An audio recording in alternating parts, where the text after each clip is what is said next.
Bom, olá pessoal, estamos aqui, eu e o Júlio, né? Júlio, hoje a gente tem um tema que nós temos discutido muito internamente na comportamento com alguns clientes. Alguns clientes têm pedido um pouquinho mais de contexto, de profundidade na conversa sobre essa fala que a gente tem trazido aqui dentro da comportamento. As redes sociais também têm vindo trabalhando um pouquinho disso. A gente escuta muito que segurança precisa ser um valor organizacional.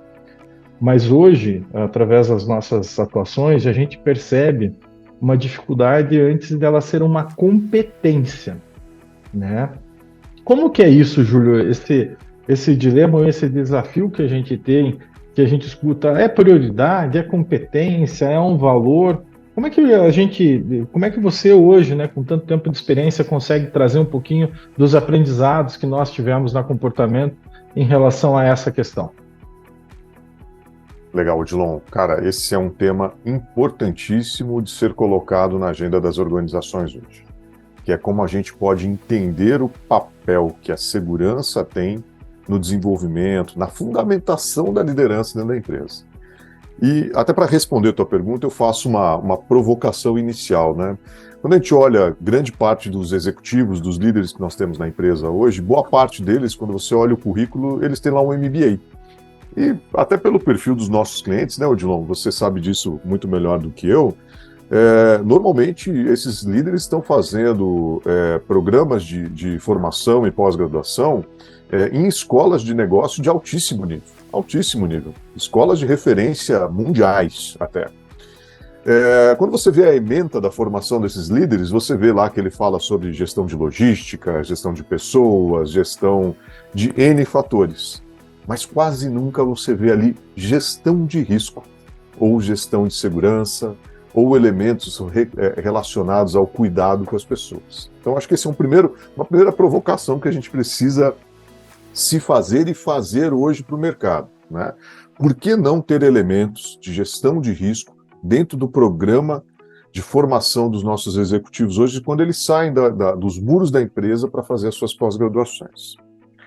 Mas dito isso, eu queria trazer aqui a provocação, essa linha de entendimento do teu questionamento, desse questionamento que não é nem teu, né, Odilon? Chega para a gente por diversas empresas aqui pelas nossas redes sociais também. O que precisa ser? É um valor? É uma prioridade? Eu diria o seguinte, quando a gente trabalha no conceito de segurança baseado em cultura, nós temos que entender que quanto mais madura uma organização, quanto mais maduros os seus líderes, a segurança passa a ter papéis um pouco diferentes na vida dessa pessoa. Mas o ideal, independente do nível de maturidade, é que sempre haja um equilíbrio entre o que é valor e o que é competência. Vou dar um exemplo bem prático para você entender onde eu quero chegar com isso. É bem provável que se eu perguntar para a maioria dos líderes dos nossos clientes hoje o que é segurança para você, esses líderes vão me responder, segurança é um valor. Não, Júlio, segurança é muito importante, é tão importante que eu levo para casa, porque lá na minha casa o meu filho é assim, a minha esposa já faz isso, o meu esposo faz aquilo.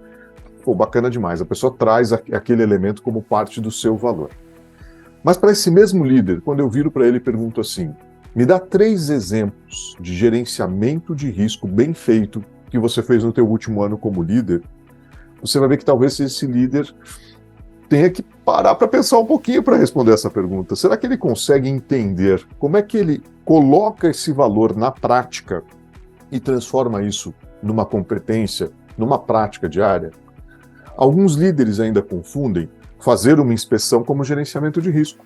Mas inspeção, DDS, observação comportamental, qualquer ferramenta que a gente tenha na empresa são excelentes, mas elas são ferramentas, elas são meios para.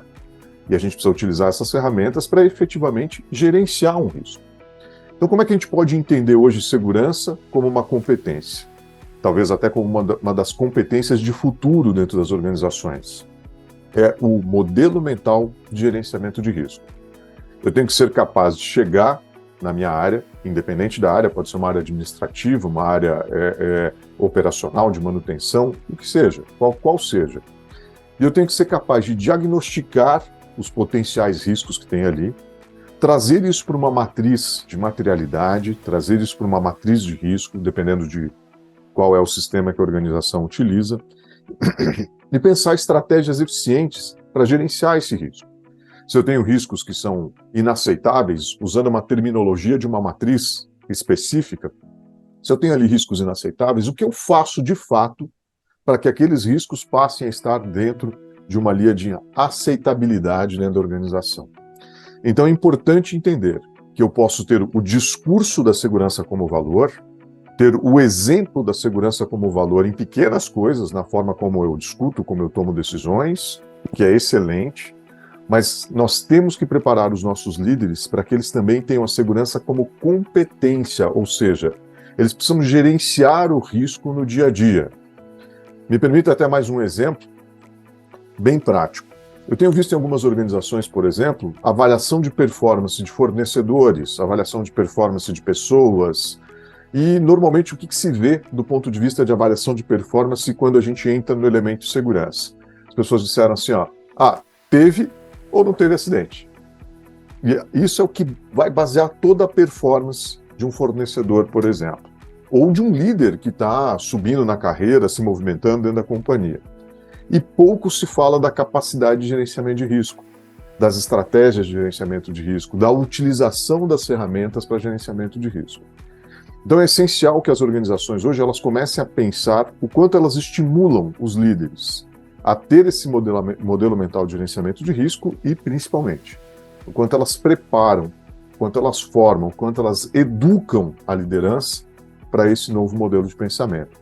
Então é aqui que a gente equilibra aquilo que a gente fala da segurança como valor, que é fundamental, é importante, porque é quase um elemento interno de desenvolvimento, é como se eu estivesse falando assim, é um valor meu pessoal, essa segurança, esse cuidado com as pessoas, mas que na competência, conhecimentos, habilidades, atitudes e valores que a gente saiba aplicar isso para gerar um cuidado genuíno e real com as pessoas. Está aqui o principal ponto que nós líderes temos que equilibrar no dia a dia. Júlio, eu acho que você trouxe alguns pontos e a gente tem notado, né, Júlio, que algumas companhias, quando a gente vem conversar, estão solicitando algumas situações, principalmente para a formação de líderes, que demonstram tudo isso que você está falando, né? Poxa, Dilon, a gente já tem todas as ferramentas, a gente já tem as práticas, a gente sabe que a andragogia ela é importante, a gente sabe que as metodologias ativas de treinamento são ok, mas ainda está faltando alguma coisa, né? E quando a gente fala de desenvolvimento de algumas competências, tem outras que a gente, às vezes, olha sempre como, às vezes, as hard skills, né? E o que a gente conversa, né? Pô, como você deu o exemplo da inspeção, mas hoje o líder, ele está capacitado para ter uma observação competente, saber observar, né? Saber fazer uma análise crítica. Um outro ponto que é até anterior a isso, né? Que é a tua capacidade de ter a humildade para gerar um autoconhecimento que você consiga identificar, que até mesmo a tua capacidade de observar pode ser desenvolvida. A comunicação, né? Qual é a qualidade da comunicação que você tem para conseguir levantar? Agora, outro exemplo, saindo da inspeção para a investigação, a gente sabe hoje, né, Júlio, que um dos maiores desafios que existe no processo de investigação não é o método, é fazer entrevista. É saber fazer entrevista, é saber o que perguntar, é saber o que observar. Eu acho que existem hoje protocolos de desenvolvimentos individuais, né? Eu acho que isso, principalmente dos intrapessoais, que a gente também tem conversado bastante, que tem que fazer parte da educação corporativa, né? De uma educação corporativa, seja ela dentro da própria empresa, como a gente diz, ou mesmo não da educação corporativa, mas uma formação como o MBA que você trouxe. Eu acho que existem esses outros olhos, porque a gente sabe que se eu não tenho uma capacidade de observação, de análise crítica, de pensamento mais complexo, de comunicação eficaz, dificilmente eu vou conseguir ter uma competência no cuidado com o outro, e mesmo deixar esse cuidar, né, que a gente tanto fala. Eu acho que essa mistura, não é, Júlio, de competências a serem desenvolvidas, tanto as intrapessoais quanto essas que a gente traz da prática e de como fazer, eu acho que elas são fundamentais que façam parte hoje do protocolo, de todo um conteúdo, de toda uma didática, de todo um processo de educação. Eu acho que aí complementa bem a formação dos líderes que hoje, né, eu acho que sem dúvida é um momento de desenvolvimento, é um momento de aumentar a maturidade no desenvolvimento de liderança, sem dúvida nenhuma. Faz muito sentido a mistura disso. O que você acha, Júlio? Você usou alguns exemplos perfeitos, tá, Odilon? E até quando você fala em investigação de acidentes, me lembra aqui um fator. Eu acompanhei recentemente a investigação de acidente. Eu observava um líder, e esse líder ele se preparou para fazer perguntas. Que bacana, eu vi um esforço dele para melhorar as perguntas. Só que ele não ouvia a resposta. Ele era um cara que ficava já pensando na próxima pergunta. Então a pessoa estava respondendo, e eu me dei conta disso depois ao conversar com esse líder. Eu falava, cara, mas e tal ponto que ele trouxe para a gente ali na conversa, ele falou, nossa, Júlio, não consegui escutar, né?